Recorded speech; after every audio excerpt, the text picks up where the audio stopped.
Oke, terima kasih undangannya dari Bisa AI.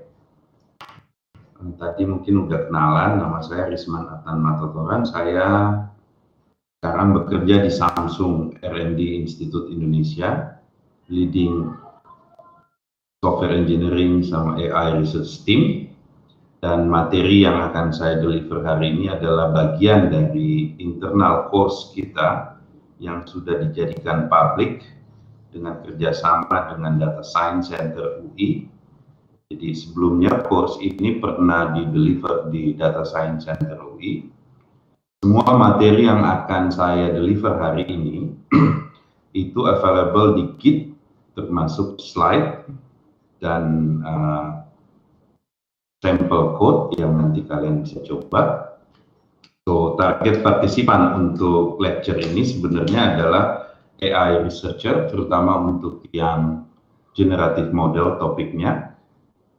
Juga untuk AI engineers yang modern casual, jadi yang memang benar-benar pengen masuk ke dalam industri AI secara serius. Oke. Yang akan saya bahas hari ini lebih ke introduction untuk generative model itu apa, dan juga generative adversarial network. Saya berusaha mencoba untuk jelaskan ini dengan terms, menggunakan kata-kata dan terms yang common.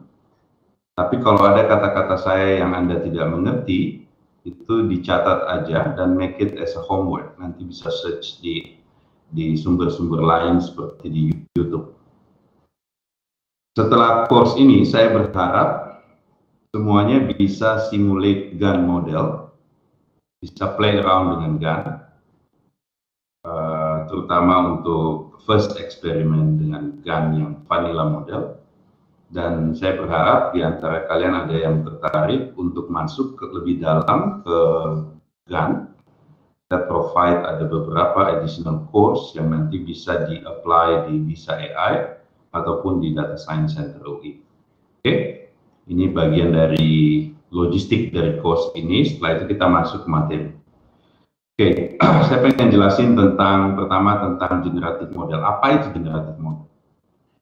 So, pada saat belajar AI yang pertama, selalu kita belajar di discriminative model. Di sini contohnya misalnya kita lakukan clustering atau kita lakukan klasifikasi, ya. The next generation AI yang sekarang sudah banyak sekali yang adopt itu generative model. Ini kita harus bedakan dulu antara diskriminatif dan generative model. Oke, so yang terjadi di diskriminatif model adalah sebenarnya kalau kita lihat dari kacamata probabilistik, itu adalah mempelajari conditional distribution dari data dan labelnya.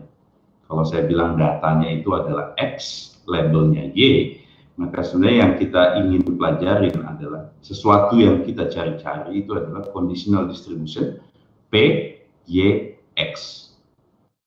Oke, caranya kita belajar P, Y, X adalah dengan mempelajari fungsi hipotesa yang kita bisa buat misalnya dengan neural nets atau dengan support vector machine atau dengan any other machine learning technique model.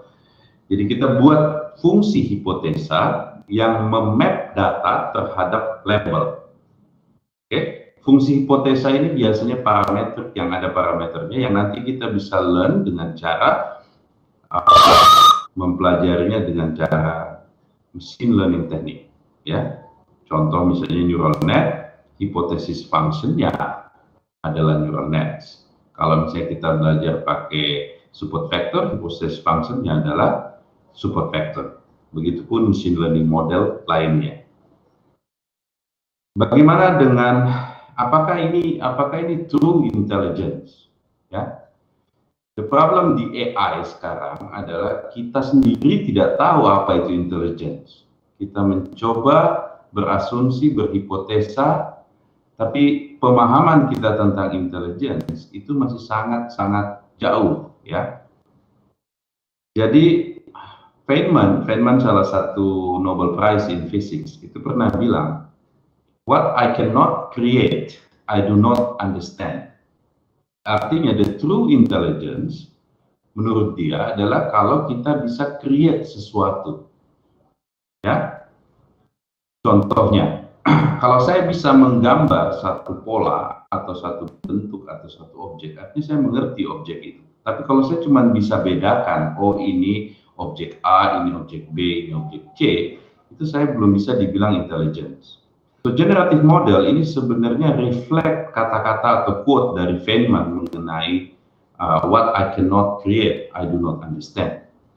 So, instead of learning conditional distribution, generative model ini mempelajari joint distribution. Mudah-mudahan Anda sudah ambil course mengenai probabilistic teori probability. Agak berbeda antara conditional probability sama conditional distribution sama joint probability. Ya, so di dalam generative model yang kita akan pelajarin adalah joint probability, bukan conditional distribution. Joint probability bahwa satu input X dan label Y secara simultan. Oke? Dengan joint probability yang kita pelajarin ini, kita bisa create sampel data, bukan cuma klasifikasi. Jadi contoh, kalau kan Anda sering pakai aplikasi Face App misalnya ya. Aplikasi Face App itu bukan cuma membedakan kita udah umur berapa, tapi dia bisa generate data muka kita pada saat umur berapa, atau dia generate muka kita pada saat yang di beautifier atau yang best condition. Dengan mempelajari joint probability dari data-data sebelumnya untuk selebriti misalnya, untuk data-data high resolution misalnya, ya, sehingga dia bisa membuat gambar yang low resolution menjadi high resolution atau gambar yang low beautiful menjadi high beauty. Oke, so generative sama discriminative model ini totally berbeda. Yang satu tugasnya adalah membedakan atau mendiskriminate. Yang kedua, tugasnya adalah mengenerate sampel sesuai dengan distribusi data yang ada. Mudah-mudahan sampai di sini nggak lost, ya. Stay fokus. So, dalam paradigma machine learning, generative model ini masuk ke paradigma unsupervised learning. Kita bedakan dulu apa itu supervised dan unsupervised learning. Kalau di supervised learning, given data X dan Y, X adalah data setnya, training data set, Y-nya adalah label. Pelajarin conditional distribution atau fungsi yang memetakan X ke Y. Ya, fungsi ini tidak ada yang tahu. Yang kita bisa lakukan hanya mereka atau mendekati fungsi ini, ya, dan meminimalkan error antara data, antara label, ya, dan hasil prediksi. Jadi fungsi yang nge-map X dan Y ini nobody knows. Kita cuma bisa approximately mendekatinya. Ya, tapi apakah bakal sama dengan yang real ada di dalam data itu? Jawabannya enggak, karena nggak ada yang tahu. Oke, contoh di supervised learning adalah klasifikasi dan regresi. Contoh, kalau saya klasifikasi objek A dan B, akurasi saya nggak mungkin 100% kalau saya pakai tes data. Ya, kalau saya pakai training data dan itu ternyata 100%, bisa jadi dia overfit, ya, karena sebenarnya mapnya itu kita nggak pernah tahu. Begitupun regresi, kalau saya punya data yang saya pengen lakukan regresi, pasti ada noise-nya, sehingga nggak mungkin saya bisa capai akurasi 100%. Contoh lain adalah object detection, semantic segmentation, image captioning. Misalnya ada image, saya jelaskan image itu pakai caption automatic dari AI engine. Yang sekarang kita cari di research community itu adalah unsupervised learning. Karena kita percaya sebenarnya human itu unsupervised instead of supervised. Kita belajar tanpa supervisi. Jadi waktu kita dari kecil itu proses kita belajar itu unsupervised dan biasanya reinforcement. Kalau unsupervised learning, saya punya data X, saya nggak punya labelnya. Kalau reinforcement, saya punya X, labelnya bisa datang kapan-kapan, belakangan. Ya. So di unsupervised learning, ada data X, tidak ada label. Yang kita bisa lakukan di kondisi ini adalah apakah kita bisa mempelajari struktur pattern atau pola di dalam data. Contoh unsupervised learning adalah clustering. Saya nggak punya label awalnya, tapi saya pengen cari apakah ada pola yang mengcluster data-data tersebut atau memisahkan data-data tersebut dalam cluster. Yang kedua, mungkin kalian pernah dengar tentang dimensionally reduction. Kalau saya punya data dengan dimensi banyak, saya turunkan dimensinya sehingga bisa perform machine learning teknik di dimensi yang lebih kecil. Atau feature learning, biasa features extraction atau features learning. Atau yang paling mungkin kalau yang pernah belajar sains sebelumnya, density estimation istilahnya ya. Nah, density estimation ini adalah core problem di GAN atau di generative model. Jadi semua data itu sebenarnya kita asumsikan ada probability distribution yang mengenerate data itu. Misalnya saya punya 1000 gambar kucing, ya, gambar ini 24 kali 24 size-nya, artinya dimensinya berapa? 24 kali 24, ya. Of course kita tidak bisa visualkan distribusinya gimana di dimensi 24 kali 24, tapi harusnya ada ya struktur yang mengenerate kucing di dalam dimensi 24 kali 24. Struktur ini berbeda dengan struktur yang mengenerate gambar mobil misalnya. Oke. Tugas kita di GAN adalah mencari atau mengestimate atau mengapproximate unknown probability density yang mengenerate suatu data. Coba ditelaah dulu kata-kata saya tadi, unknown atau yang tidak diketahui dan tidak akan pernah kita tahu. Ya, kalau kita tahu probability distribusinya, kita nggak butuh machine learning kan. Oke, so problemnya adalah density estimation. Saya kasih contoh visualisasi sedikit, ada gambar di atas itu. Ini gambarnya, ini kontur style plot ya. Jadi ada data, ada konturnya gitu ya. Oke. Traditional explicit way kalau saya punya given data X ya. Distribusi yang mengenerate data ini kita sebut P. P ini unknown. Traditional machine learning way adalah buat satu model, misalnya namanya Q dengan parameter theta. Ini bisa bentuknya neural network atau bentuknya supervector machine atau bentuknya any machine learning model. Oke? Yang kita lakukan adalah biasanya maksimum likelihood. Maksimum likelihood ini artinya apa? Ubah-ubah tetanya sehingga Q mendekati P. Gimana cara ubahnya? Ya kita variasikan theta, ya, sehingga expectation value pada saat saya memvariasikan itu maksimum likelihood-nya. Di bagian bawah saya bahas secara probabilistic view. Jadi kalau ada model dengan distribution Q theta, theta-nya adalah variabel, Q-nya known, theta-nya unknown yang optimal, ya.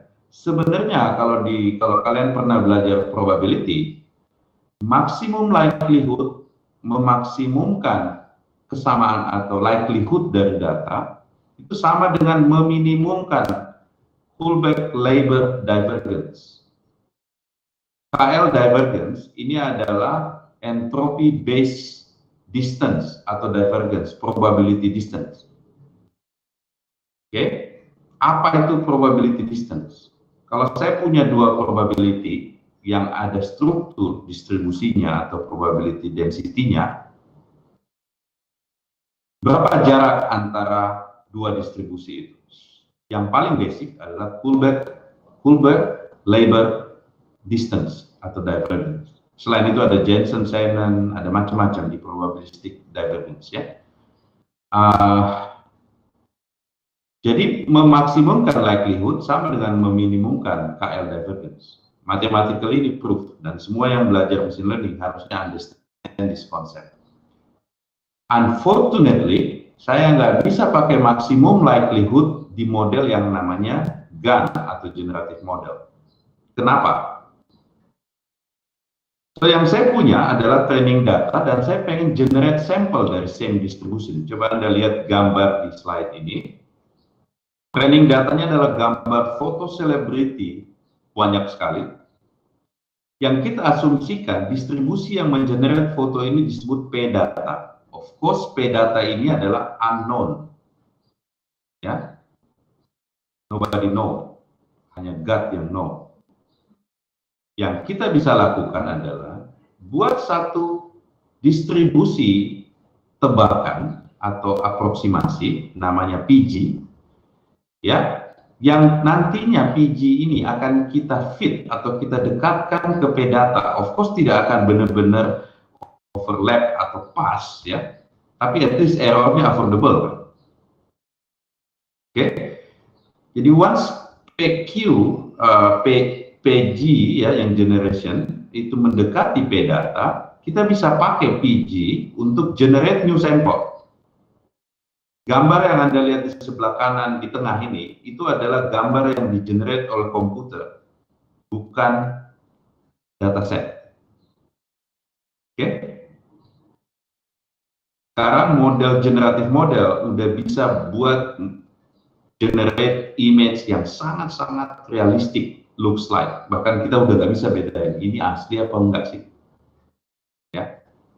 Contoh aja kayak kita punya aplikasi face app ya, dari foto kita yang biasa dijadiin jadi cantik banget, itu sebenarnya pakai belajar dari probability distribution celebrity, cara make upnya gimana, rambutnya gimana, terus dia ubah gambar kita seakan kita tampilan kayak celebrity.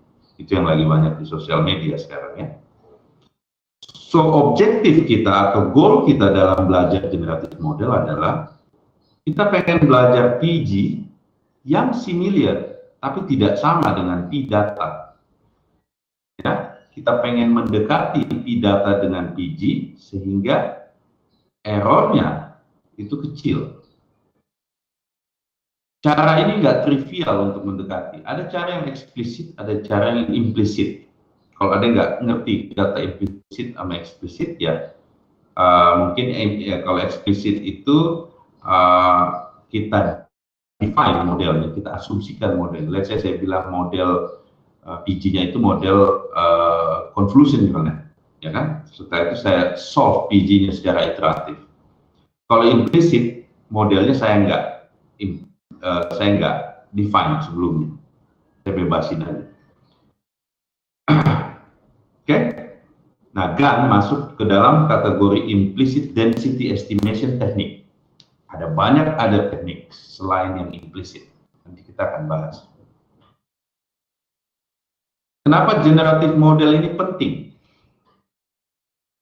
Ada dan statement dari Richard Feynman, ini orang yang sangat respected di teknologi,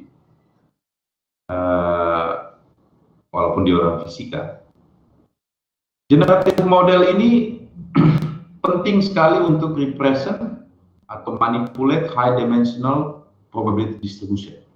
Jadi kalau saya punya data banyak, ya, misalnya datanya 100.000 data, ya, saya bisa aja keep real datasetnya, tapi buat apa sebenarnya saya keep real datasetnya? Kalau saya bisa represent data itu dengan suatu high dimension probability distribution, saya keep probability distribution-nya aja. Di hard disk nggak terlalu banyak, gitu kan? Dan banyak case, misalnya di geologi, di physics, di science, di any data manipulation field, itu saya pengen represent data itu dengan bentuk probability distribution. Sehingga data tadi yang 100.000 itu saya nggak bawa kemana-mana, yang saya bawa kemana-mana hanya probability distribution. Karena saya sudah bisa mendekati tadi yang P-data yang saya sebut P-data itu dengan PG-nya yang saya bawa kemana-mana. Nah, ini adalah satu luxury. Yang kedua adalah, kalau kalian pernah belajar reinforcement learning ini adalah sistem belajar di mana kita pakai agent. Agentnya ini nanti diberikan kumulatif reward sehingga dia belajar, oh ini salah, ini benar, ya. Ini bisa masuk dalam kategori paradigma machine learning yang ketiga, yaitu supervised, unsupervised reinforcement. Di dalam reinforcement learning, ya, itu penting sekali untuk bisa merepresent data dan mengenerate data dari hasil representasinya. Oke? Dan ini kalau dikombin dengan reinforcement learning, a lot of opportunity. Yang ketiga itu adalah banyak sekali data kita itu waktu kita train dengan supervised ataupun semi-supervised learning, itu datanya missing, nggak lengkap, imbalance. Kalau saya bisa represent data yang ada labelnya menjadi satu distribusi PG, saya bisa generate missing data, kan? Selanjutnya adalah kita bisa predict input dari missing data itu, karena kita udah punya PG-nya. Saya bisa enable machine learning juga untuk bekerja dengan multimodal outputs, karena saya bisa represent datanya. Nah, yang options yang kita bisa lihat, kalau kalian belajar GAN, itu selalu start dari image. Misalnya kayak creating art, realistic looking image, creating super resolution image dari low resolution image, creating image to image translation. Ini banyak sekali use case-nya. Ini saya summarize sekitar tahun 2018, 17 kan mungkin. Jadi saya monitor all single paper published on GAN since 2015, waktu saya ambil PhD. Kalau saya bagi 3, aplikasi dari generative model itu ada di computer vision, realistic image generation to translation, synthetic image creation, image in shape repainting, name it, banyak sekali ya. Face emotion generation, aging generation, video frame prediction. Di speech ada generative speech enhancement, speech driven animation, lip stalking reading, synthetic audio atau text to speech, voice conversion, natural language pun begitu. Saya nggak bisa sebutin satu-satu, tapi aplikasi dari GAN is huge, bigger dari discriminative. Unfortunately, kita belum banyak pelajaran generative model, ya. Tapi opportunity-nya itu sangat-sangat jauh lebih besar dibanding yang discriminative model. So imagine a robot yang satu bisa generate, understand probability distribution dari data, yang satu cuma bisa classify. Pasti level intelligence-nya beda. Belum lagi kalau kita combine dengan reinforcement learning. Sehingga Jan LeCun, salah satu dia sekarang chief scientist di Facebook, itu pernah bilang the future of AI itu di generative model, ya. The most important thing katanya di AI di near future itu adalah GAN. So taksonomi dari generative model seperti saya bilang itu banyak sekali teknik yang bisa dipakai untuk mendekati P-data dengan PG. Kalau PG-nya saya predefine dengan satu model, misalnya convolution neural net atau Boltzmann machine, ya, variational autoencoder, itu kita sebut explicit density estimation technique. Tapi kalau saya bebasin aja, saya nggak pakai predefined assumption tentang modelnya, itu disebut implicit density. Ada yang secara direct kita langsung estimate pakai implicit density, ada yang pakai Markov chain, ya. So GAN itu ada di direct implicit density estimation technique. Ini scope, ya, supaya nggak loss. Apakah GAN yang terbaik atau GAN, ya, case by case berbeda. Kadang-kadang variational autoencoder atau VAE bisa perform better.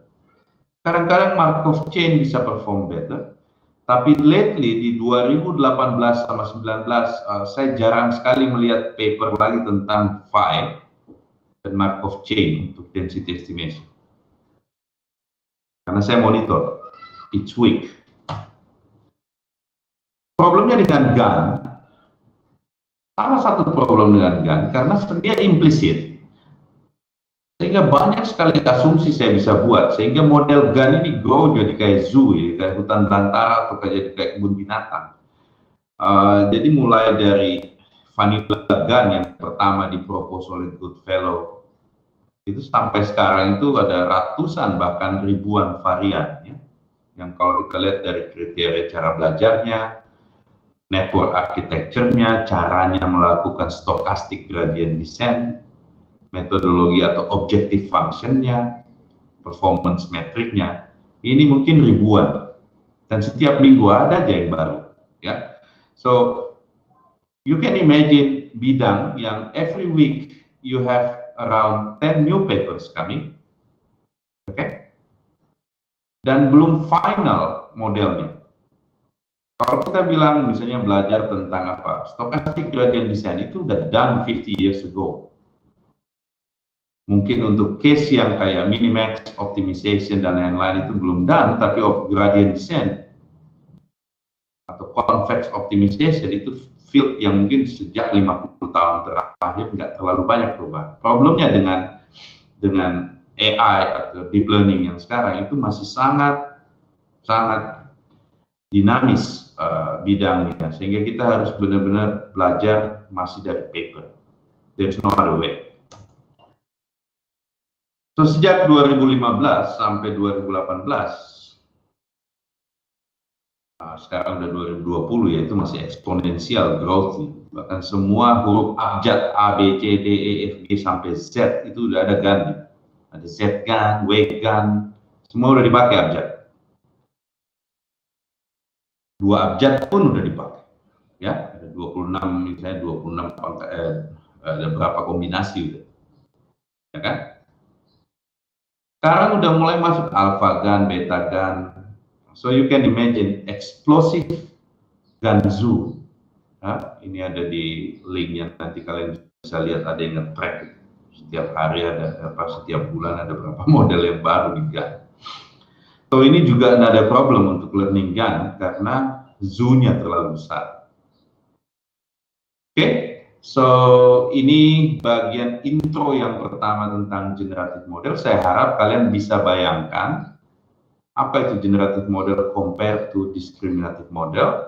Dan seperti tadi yang saya bilang di awal, kalau ada kata-kata saya yang kalian tidak mengerti atau words, itu catat, anggap itu partial understanding dari kalian yang nanti kalian bisa cari additional atau suplemen untuk paham.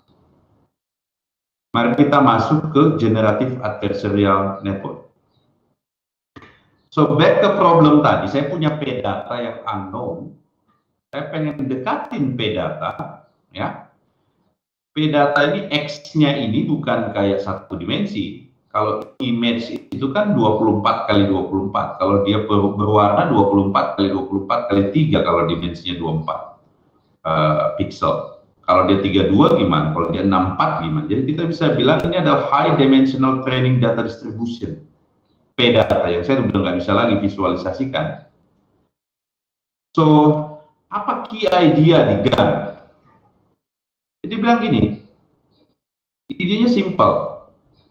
Dibanding saya berurusan dengan dimensi 24 kali 24 atau 32 kali 32 atau 64 kali 64, mending saya pick satu dimensi, ya, yang lebih kecil, jauh lebih kecil. Oke, misalnya cuma 2 dimensi atau 1 dimensi bahkan, ya. Tapi saya udah tahu distribusinya. Ya, contoh saya pick random noise Gaussian, gambar yang di sebelah kanan. Nah, tapi saya pakai neural net, misalnya random noise Gaussian itu PZ, ya. Ini kita kadang sebut latent space. Oke. Jadi kalau saya randomly generate value dari Gaussian itu, saya dapat Z. Setiap kali saya ambil Z, ya, itu dari distribusi Gaussian. Known, bukan unknown. PZ-nya known. Oke. Setelah itu saya masukin ke dalam generator network Ini bisa multi-layer perceptron. Paper pertamanya Goodfellow itu hanya pakai MLP, bukan pakai convolution atau deep feed forward neural nets. Jadi cuma pakai MLP biasa, multi-layer perceptron. Oke. Tugasnya generator network adalah nge-map Z ke image sintetik. Of course awalnya jelek banget image-nya, nggak kayak gambar yang ditampilkan di slide. Awalnya kayak TV rusak mungkin ya. Tapi lama-kelamaan saya pengen generator network ini belajar. Supaya dia bisa generate yang bagus. Nah, gimana caranya dia belajar? Gimana supaya kita bisa bikin dia belajar? Selama hidup kita kan belajar bahwa kita itu bisa belajar kalau ada gurunya gitu ya, ada teachernya. Anggaplah generator network ini adalah studentnya. Oke? Maka saya butuh teacher untuk ngajarin generator network. Ide kedua dari GAN adalah student-teacher relationship. Jadi ada teacher yang mengajarin si generator network. Caranya gimana? Idenya simple. Ambil, bikin lagi satu neural net. Sebut dia discriminator atau teacher network. Nah, cuma ini masalah legasinya Goodfellow aja kita bilang ini discriminator. Ya, anggaplah itu teacher network atau discriminator network, karena agak misleading sama diskriminatif model kalau saya terus-terus bilang discriminative network. Cuman karena dari dulu pakai itu ya, jadi kita jadi anggap itu legasi. So, compete dua neural network ini dalam minimax game. Ya, ada satu kata lagi yang mungkin belum terlalu ngerti apa itu minimax. Kita bahas. So, generator network itu tugasnya itu buat synthetic sample dari dataset dari random noise, input random noise. Ya, discriminator tugasnya hanya mendiskriminate, membedakan, ini palsu, ini asli, ini jelek, ya. Ini datang dari generator, ini yang datang dari real dataset. Jadi tugasnya di situ itu terima sampel dari G atau generator dan training data dan predik apakah ini benar sintetik atau asli. Ya. Kenapa kita sebut minimax? Karena si discriminator network itu ditrain untuk membuat prediksi yang akurat. Apakah ini asli atau palsu? Sementara G atau generator itu ditrain untuk menghasilkan data yang bisa menipu si discriminator. Ya. Kalau kita ambil dari kacamata optimisasi atau game point of view, ini kita sering sebut game ini adalah minimax. Yang satu try to minimize, yang satu try to maximize objektifnya. Oke? Mungkin analoginya Goodfellow waktu di NIPS 2016 ini bisa akan sangat membantu. Dia analoginya ada pembuat uang palsu sama polisi. Pembuat uang palsu ini awalnya bikin mesinnya masih jelek, hasil duitnya masih kayak duit monopoli, sehingga waktu masuk kantor polisi itu gampang banget dibilang ini jelek, ini asli, ini enggak, ya kan? Karena dia sering ketangkep. Makin lama dia makin belajar, oh ternyata ininya harus lebih bagus, ininya harus lebih bagus. Akhirnya kalau ini saya iterate terus, saya lakukan iterasi, maka pembuat uang palsunya akan menjadi sangat pintar membuat uang palsu, sementara polisinya akan menjadi confused atau bingung untuk membedakan palsu atau asli. Di saat equilibrium terjadi atau konvergensinya terjadi, pembuat uang palsu bisa membuat uang yang tidak bisa dibedakan lagi oleh si polisi, atau dia udah generate probability-nya 0,5, udah bingung dia. Oke? So, kita bisa asumsikan bahwa generative model itu pembuat uang palsu, discriminative model itu polisinya. Input dari generative model itu adalah latent space atau random noise yang non random noise, ya. Setelah itu dia belajar sampai dia bisa buat polisinya nggak bisa lagi bedain ini asli apa itu palsu. Kita go to matematik dikit, karena matematik bahasa yang seluruh dunia mengerti, biar dimulai dari Papua sampai ke Rusia sana semua ngerti matematik. Jadi that's the best language we talk with. So dari probabilistic point of view, problemnya kita buat ada dua marginal distribusi. Satu Q yang dari data distribution yang unknown, ya. P itu yang model distribution, ya kan? GAN operate seperti segini. G akan mensampel dari Z yang distribusinya PZ, keluarin hasil X yang sintetik. D akan receive X dan QX, dan dia lakukan klasifikasi ini benar, asli, apa ini palsu. Ya, dia keluarannya 0,1, probability antara 0 sama 1. Kalau misalnya 1 asli, kalau 0 itu palsu. Kalau dia sudah bingung, dia berada di 0,5, artinya dia udah nggak bisa bedain lagi yang mana asli atau palsu. Nah, gimana cara kita mendefine objective function untuk learning seperti ini? Oke, kalau kalian pernah belajar optimisasi, pada saat misalnya saya optimisasi di deep learning model yang diskriminatif, itu kan biasanya cuma meminimize error yang saya define misalnya pakai softmax error atau entropy loss. Jadi cuma ada satu minimization. Optimisasinya itu cuma minimization of divergence atau distance atau error. Tapi di GAN, seperti tadi saya bilang, ini adalah min-max objective. Jadi optimisasinya itu minimizing terhadap satu parameter, maximizing terhadap parameter lain. In this case, saya minimizing terhadap generator parameter theta G, anggap ini parameter tensor atau matrix dari weight parameternya generator network, sama theta D, oke? Supaya dia jadi min-max, objective value-nya min-max itu adalah expectation value dari log D, itu dari discriminator, ditambah expectation value dari log 1 dikurang DGZ. Ya. Persamaan ini obvious muncul kalau kalian lihat di gambar probabilistic view. Oke.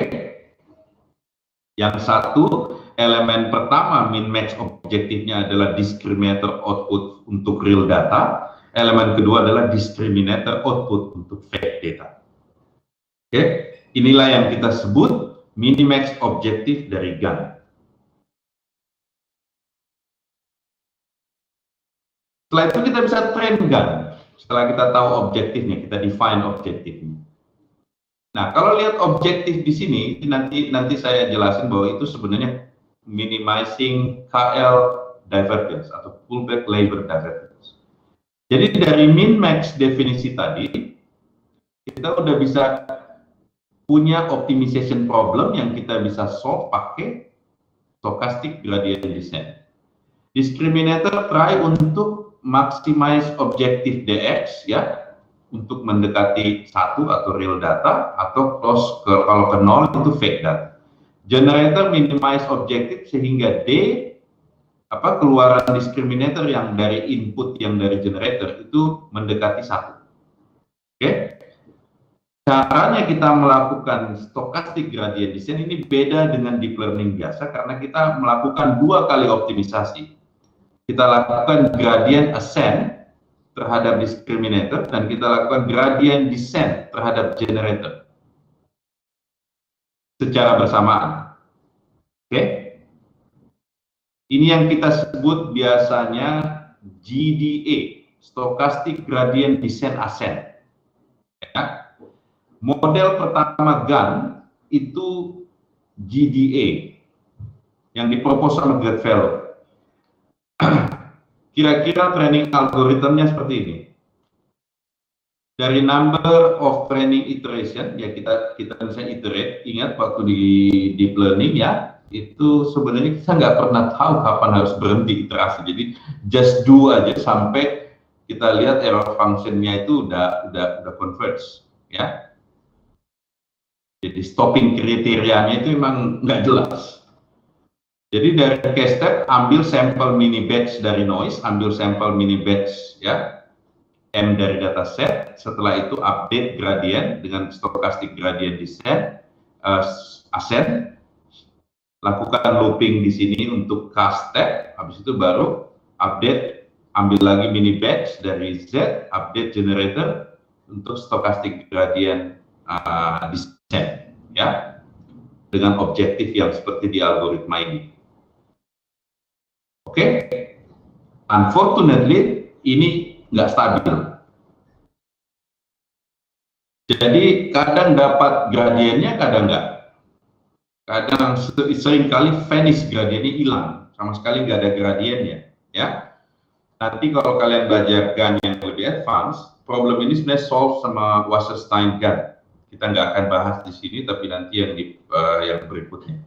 Tapi yang di vanilla GAN, Goodfellow bikin satu trik yang sebenarnya melanggar minimax, ya, karena dia tidak menjadi stochastic gradient descent ascent, tapi kita lihat ya. Jadi waktu dia cek, kalau dia pakai gradient descent on generator, itu dia nggak dapat gradient, jadi low gradient signal, ya.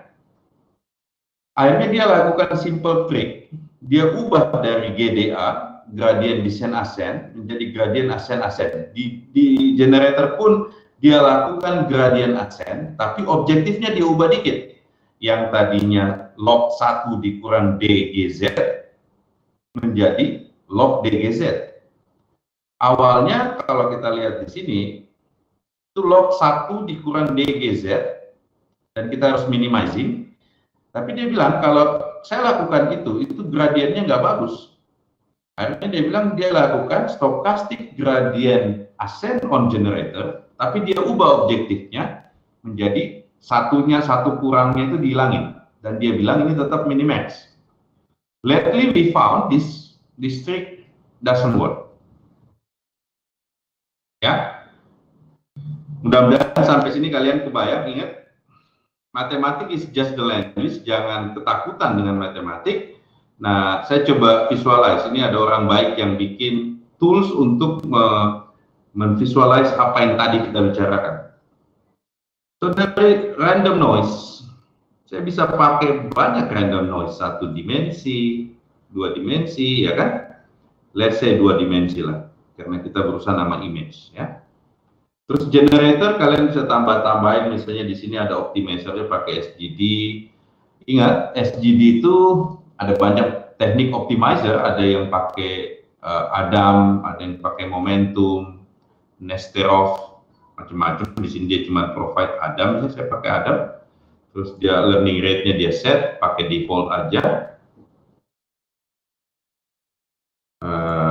Generator saya set, bisa saya tambahin hidden layer-nya berapa gitu kan, diskriminatornya saya set. Nah, ini kalian bisa lihat semua setting-settingnya, setelah itu kalian bisa train.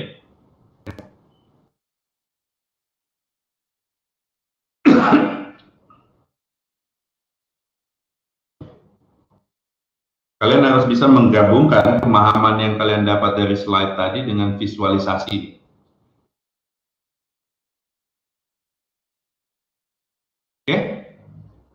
Ini kalian lihat ada istilah KL divergence, itu artinya dia menggunakan objektif yang tadi saya jelaskan. Kalau Jensen-Shannon divergence, ya itu dia gunakan objektif yang lain. Ini training terus, nanti dia bisa fit tuh distribusinya. Oke, saya stop sampai sini, makan memori saya karena data cukup besar, takut nanti crash ininya, kalian bisa coba sendiri.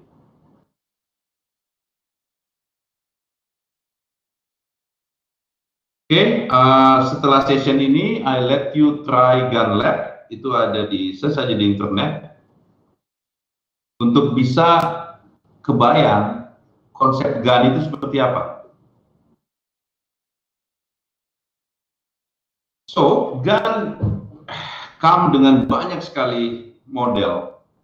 Kenapa? Karena tadi asumsinya itu implisit, ya. Yang tadi kita belajar itu kita sebut sebagai minimax gun yang awalnya. Trik yang dilakukan oleh Goodfellow dengan merubah stochastic gradient descent menjadi ascent, tapi 1 kurang D-nya diubah jadi log D, itu kita sebut non-saturating gun. Karena kalau dia pakai minimax, itu saturate nggak dapat gradient. Oke? Tapi tetap ternyata sangat-sangat tidak stabil untuk higher dimension. Sehingga Argosky et al. Itu propose Wasserstein gun. Kalau minimax dan non-saturating gun start dari Kullback-Leibler divergence dan Jensen-Simon-Lev divergence, jadi ternyata pada saat gunnya stabil atau converge atau mencapai Nash equilibrium, iterasinya, itu ternyata KL divergence itu menjadi Jensen-Simon divergence. Nah, tapi Argosky et al. Menggunakan optimal transport yang nanti jadi Wasserstein gun, ini nanti ada di course yang lebih advance. Itu sekarang semua state of the art mostly pakai Wasserstein, bukan non-saturating yang berdasarkan probabilistik, ya. Nanti kita akan bahas. Jadi intinya apa? Divergence di gun yang tadinya KL divergence itu direvisi di akhir-akhir ini menjadi optimal transport based divergence. Yang awalnya dipelopori oleh Wasserstein gun, tapi sekarang banyak sekali model-model yang basisnya Wasserstein itu yang lebih perform dibanding KL atau probabilistic divergence. Tesis saya itu ada di optimal transport gun. Oke. Mudah-mudahan kebayang apa itu gun, ya. Setelah ini saya pengen tunjukkan kalian gimana kalian after this session bisa start your first minimax dan non-saturating gun. Mostly orang gun start dengan data set yang sudah public kayak MNIST, COCO, CLFA, ImageNet. Make sure bahwa kalau kalian pakai library kayak PyTorch atau TensorFlow itu bisa akses ke dataset ini. Kita provide Git untuk gun lecture ada di github.com/dsc-ui-stream. Ya, di situ ada sampel code untuk train your first gun.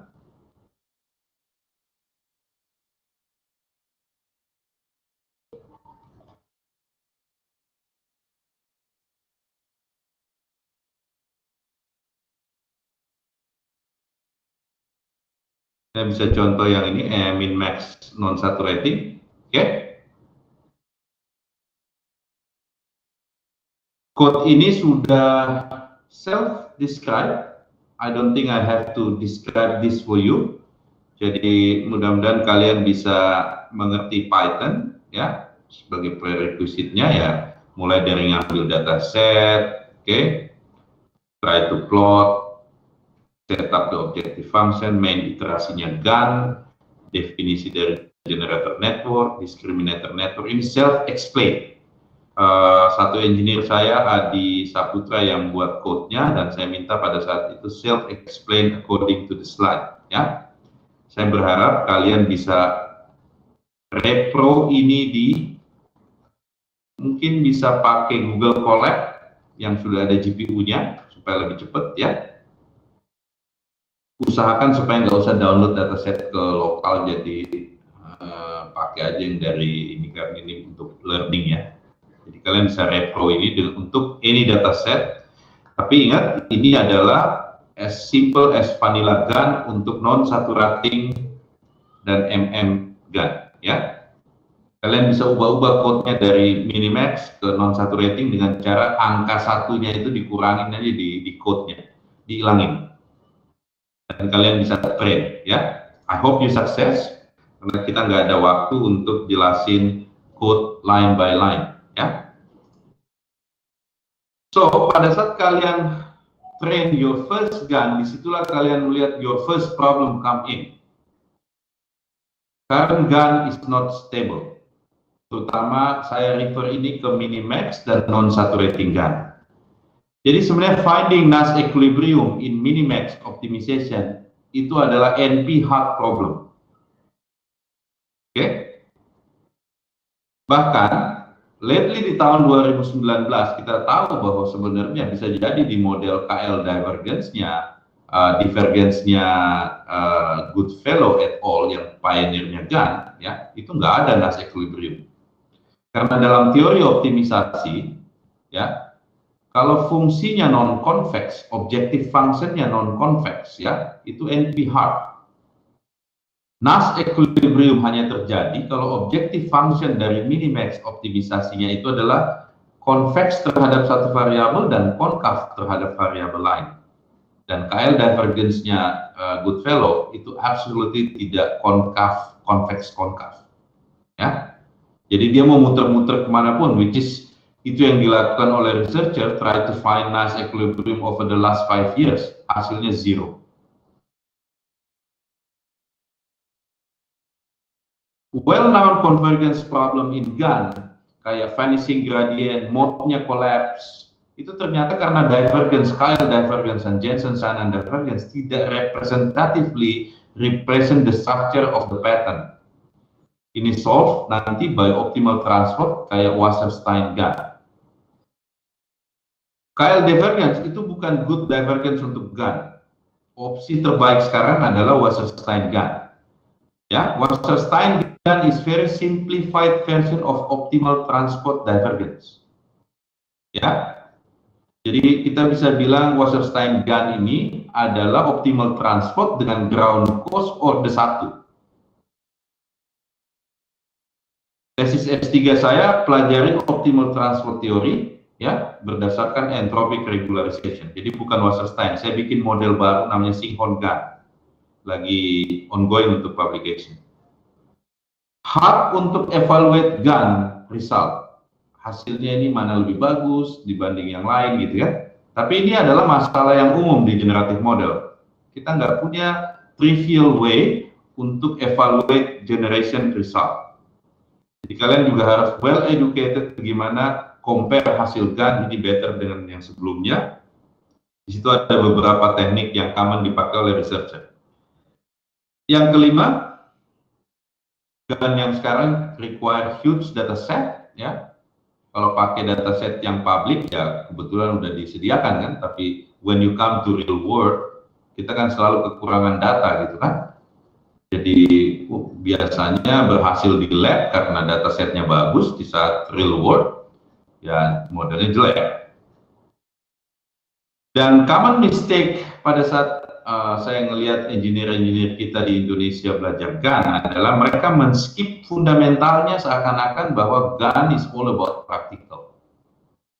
Kalau kita belajar teknologi yang sudah mature, yang risetnya udah selesai, ya mungkin kita bisa try pakai library hanya berurusan dengan practical.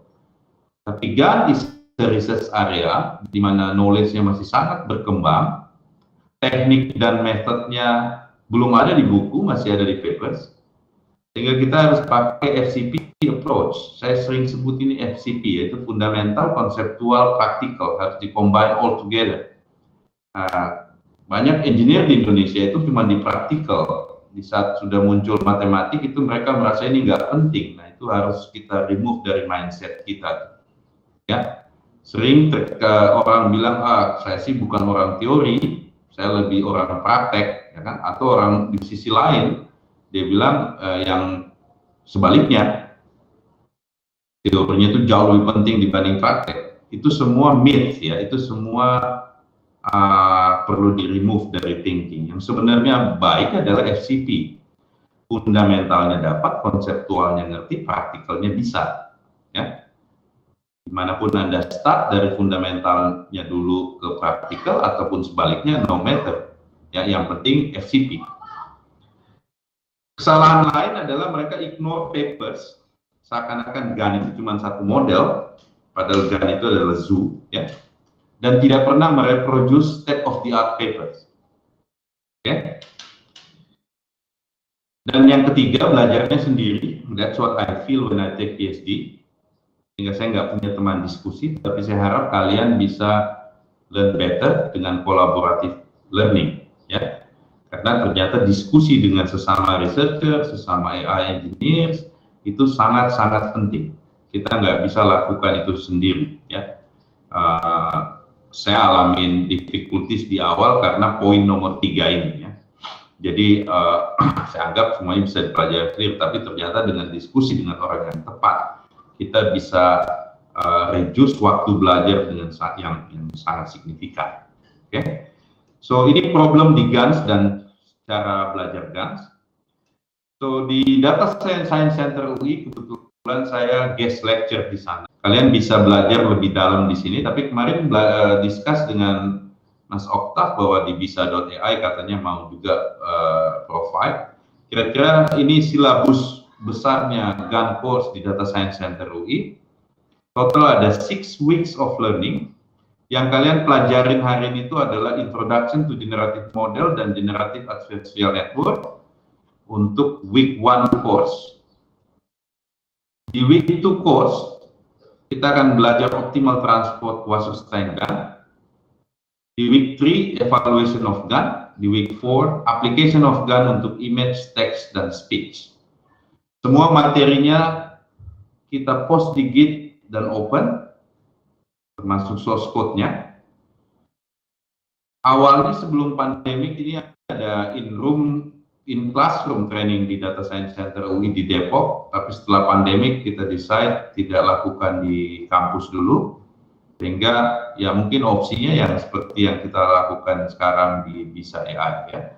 Mudah-mudahan kalian tetap semangat belajar dan tertarik untuk masuk ke generative learning.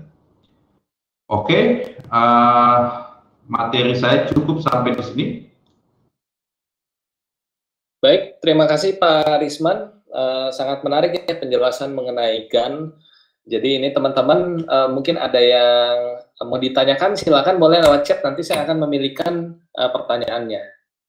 Baik Pak Risman, sudah ada pertanyaannya di sini. Yang pertama, kira-kira implementasinya ini kalau di chatbot seperti apa Pak? Oke, good. Ingat, tugas GAN ada data, ada probability distribution yang generate data itu, kita nggak tahu itu apa gitu kan. Yang kita dekatin dengan model distribution, dan kalau saya udah dapat modelnya, saya bisa generate data yang mirip dengan data yang asli. So untuk chatbot, chatbot ini kan sebenarnya Q&A system, ya kan? Pada saat saya punya question, saya harus answer. Waktu saya ada question, saya harus understand dulu questionnya apa, intentionnya apa, ya enggak? Jadi biasanya chatbot system itu di-equip dengan intent classification, ya.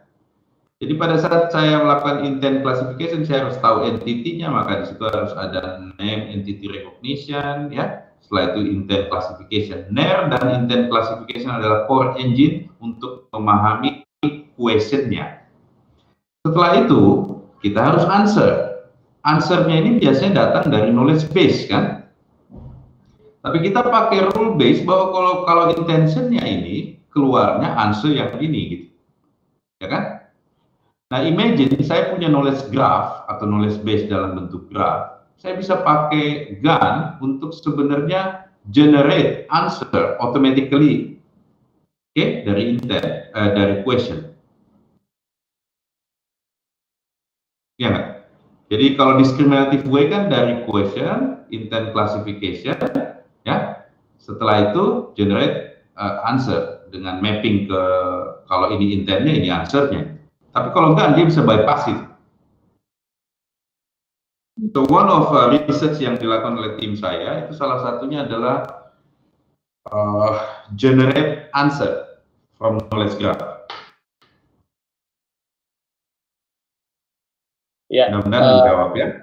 Ya Pak ya, tadi konsep adversarial ya berarti ya, yang berbeda dengan apa namanya konsep dari klasifikasi biasa. Oke, berikutnya. Adversarial ini sebenarnya kan kayak kompetisi ya. Kompetisi, satu meminimalkan, satu memaksimalkan. Makanya kata adversarial muncul, dipilih oleh Goodfellow. Nah, itu core tadi kan kita belajar bahwa key idea di GAN itu yang pertama lowering down ke dimensi Z yang pakai latent space, ya kan? Yang kedua adalah compete kayak student sama teacher. Oke, dengan gitu generator network itu bisa belajar dari discriminator. Ya, baik Pak Risman, ini berikutnya ada pertanyaan lain. Ini cukup menarik menurut saya, ini mengenai optimisasi ya di GAN, terutama hyperparameter optimization. Nah, kira-kira ada apa saja, Pak? Oke, kalau kita belajar optimisasi di deep learning yang basic, itu kan sebenarnya single loop optimization untuk single objective kan. Jadi misalnya minimize entropic error atau softmax error gitu kan terhadap network parameter. Nah, kalau di GAN ini sering disebut sebagai min-max optimization karena kita punya satu single objektif tapi dua minimizer variabel. In this case, discriminator network parameter dan generator network parameter. Sehingga yang saya harus lakukan adalah maximizing terhadap misalnya theta, minimizing terhadap misalnya phi. Phi dan theta adalah generator dan discriminator parameter. Nah, konteks minimax optimization ini seperti tadi saya bilang adalah NP problem. Kenapa? Karena kalau ternyata dia convex terhadap phi dan konkav terhadap theta, itu ada solusinya. Tapi kalau dia non-convex, itu tidak ada solusinya. Ya. Tapi juga orang tidak bisa buktikan bahwa tidak ada solusinya. Orang nggak bisa cari solusinya dan juga nggak bisa buktikan bahwa solusinya nggak ada. Jadi itu masih area yang membuat GAN jadi sangat susah karena dia optimisasinya bukan SGD biasa tapi min-max SGD. Nah, salah satu topik saya di PhD saya itu adalah mempelajari convergence behavior dari min-max optimization untuk optimal transport divergence. Objektifnya pakai optimal transport. Nah, di situ saya belajar bahwa ya ini NP problem. Nggak ada solusi yang pas, tapi orang juga nggak bisa buktikan bahwa solusinya nggak ada. Gitu ya. Oke, baik. Terima kasih Pak Risman. Berikutnya ada lagi pertanyaan. Ini dari Daniel. Tips membangun generator yang stabil. Ya, apakah bisa dengan menambahkan dropout saja? So dropout teknik dan teknik-teknik lainnya itu kan biasanya untuk membuang network yang weights yang nggak terpakai, ya kan? Nah, itu sudah ada di library yang dia easily can use. Tapi untuk stabilizing GAN, problemnya is bigger than that. Stabilizing GANs itu ternyata objektif yang kita pakai log tadi ya, log G dan D itu kan entropic atau pullback labor. Jadi ternyata divergence-nya sendiri tidak smooth terhadap network parameter. Kalau ada fungsi nggak smooth, itu pada saat saya cari turunannya atau gradiennya itu pasti problematik. Nah, kalau dia nggak smooth atau tidak comply terhadap Lipschitz condition, itu bisa jadi gradiennya itu patah atau gradiennya itu jadi tak berhingga nilainya. Oke, so stabilizing GAN itu banyak sekali teknik di situ. Ada improve techniques dengan cara batch normalization, ada dengan cara mengganti divergence-nya, ada dengan cara mengganti optimization atau optimizer-nya. Itu kita akan pelajari di session berikutnya, tapi not as simple as drop out ya. Jadi banyak sekali teknik yang sudah proven. Nah, caranya kita mengetahui itu adalah dengan belajar dari orang lain, which is masih di paper. Kayak misalnya improve teknik untuk non-saturating GAN, itu Guljarani et al. Itu kasih beberapa teknik yang kita bisa pakai. Tapi kalau udah pakai Wasserstein GAN ya kita harus cari improve teknik of Wasserstein GAN. Itu another author yang bikin, ya kan? So knowledge itu masih unfortunately masih di papers karena ini memang masih research area ya. Jadi harus rajin-rajin baca dan repro papers. Kadang-kadang kita repro untuk satu dataset, ternyata kalau datasetnya lain, nambah problem, misalnya kayak imbalance dataset, nggak banyak missing data dan lain-lain, ya we get another problem. So harus benar-benar up to date terhadap the latest state of the art, sama get insight dari kerjaan-kerjaan orang, itu key-nya. Ya baik, terima kasih Pak Risman jawabannya. Ini mungkin pertanyaan terakhir ya. Pertanyaan terakhir, kira-kira basic apa yang perlu dipelajari untuk memahami GAN, Pak? Sebenarnya harus at least mengerti tentang neural network. Nah, untuk ngerti tentang neural network, ya harusnya pernah well educated di neural network sama neural architecture kayak convolution neural net, long short term memory, LSTM. Nah, ini harus ada prerequisite ya, udah ngerti neural network dan deep learning lah ya. Karena kalau enggak, convolution layer. Nanti kita ada course berikutnya, silakan diakses. Baik, mungkin karena waktunya sudah cukup ya Pak Arisman, ada yang mau disampaikan lagi mungkin Pak? Mungkin saya close dengan mungkin advice buat AI engineers di Indonesia dan opportunity-nya ya. Jadi Indonesia ini sebenarnya huge opportunity untuk AI, terutama karena mungkin global player itu tidak akan sempat untuk ngerjain atau memprioritaskan bahasa Indonesia. Ya, mungkin ada di prioritas ketiga kali ya. Mungkin mereka start dari English, priority country. Artinya apa?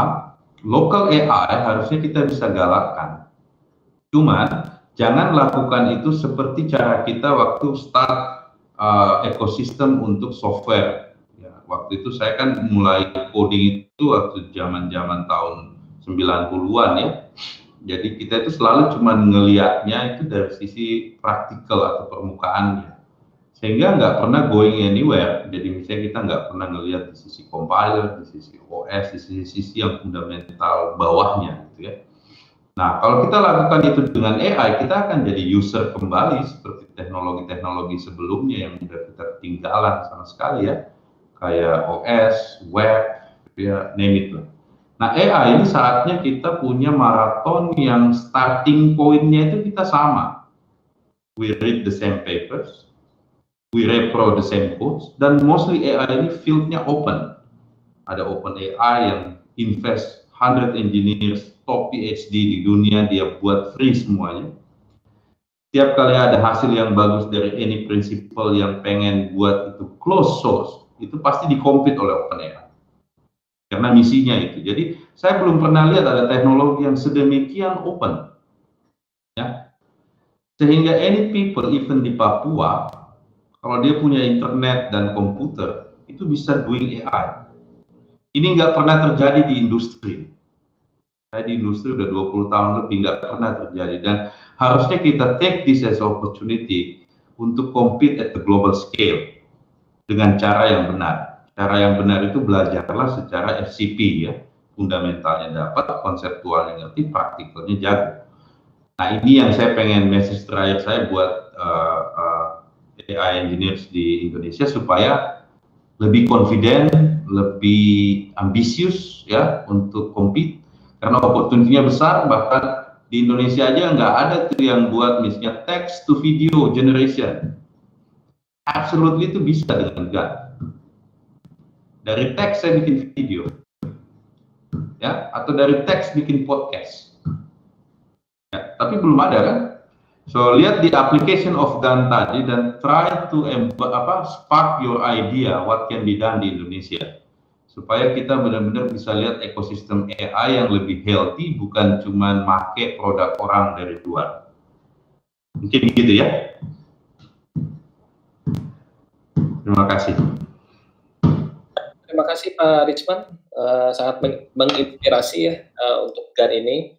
Jadi Bapak Ibu, adik-adik semua, jika berminat untuk belajar GAN lebih lanjut, nanti bisa kembali dengan Pak Risman. Kita akan mengadakan kembali sesi berikutnya. Nanti akan kita atur terlebih dahulu dalam bentuk akademi. Jadi nanti akan ada khusus GAN-nya. Ya. Jadi kita akan coba rancang sesuai dengan kebutuhan saat ini di Indonesia.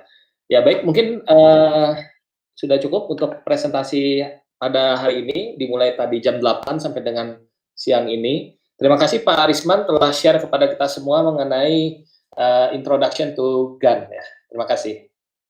Yo, thank you semuanya. Ya, baik.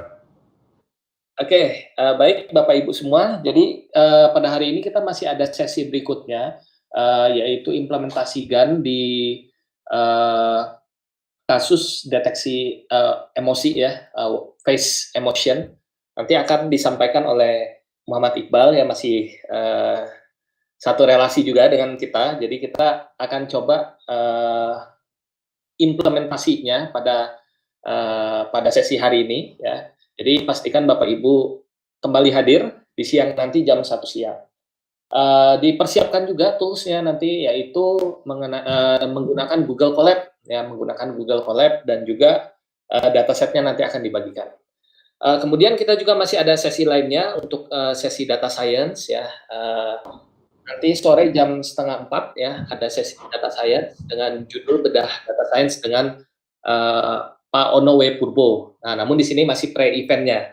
Jadi tim Bisa AI akan bantu untuk pengenalan data science. Nanti main eventnya